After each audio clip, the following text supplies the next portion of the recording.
We're following breaking news out of South Korea, where an unannounced address this morning, South Korea's president declared martial law, accusing opposition parties of sympathizing with North Korea. South Korea's parliament just passed a resolution demanding the martial law be lifted. These are some pictures that are coming out of the Capitol. It's a live look at protesters outside of parliament there in the capital of Seoul. Joining us now is NBC's Janice Mackey-Frayer. Janice, what do we know about what led the president to take this step? And there's been so much reaction to it, much of it people putting it out on social media.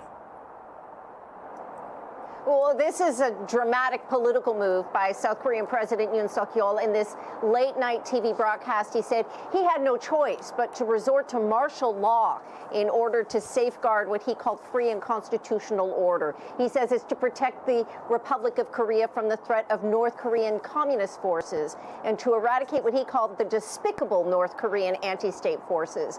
Now, the main opposition party in South Korea has condemned the move. They're calling it unconstitutional. They're having a vote on it. They're calling on people to converge on Parliament so they can have this vote on the declaration. The last time martial law was declared in South Korea was in 1979.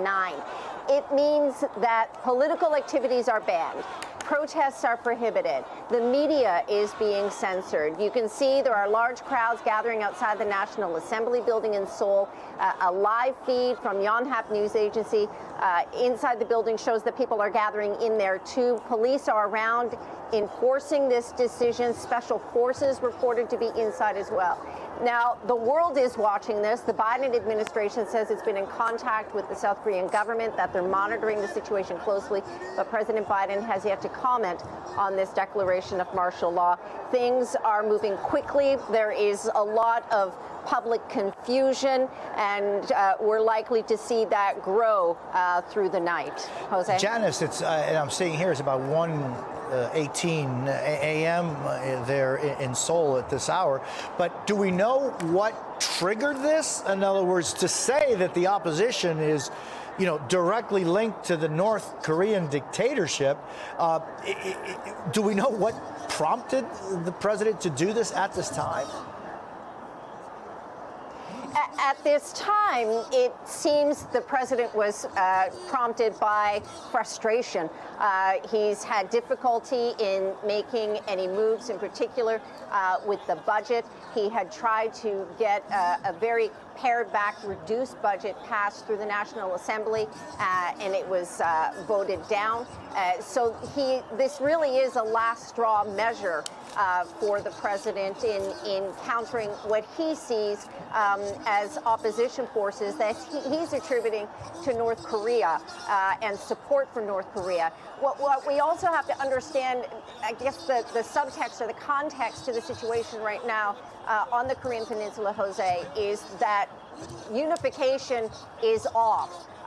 There had long been the objective of people within the South Korean government and within the North Korean government that perhaps the Korean Peninsula could be unified.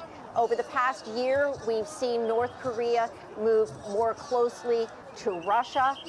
Kim Jong-un forging this friendship and strategic partnership with Vladimir Putin, and North Korea effectively calling off any sort of negotiations with the South to the point where they've been blowing up roads that lead from North Korea to the border. So this is a very volatile situation, and on the part of the president, a very risky political move to be doing this, given the context of current relations with North Korea.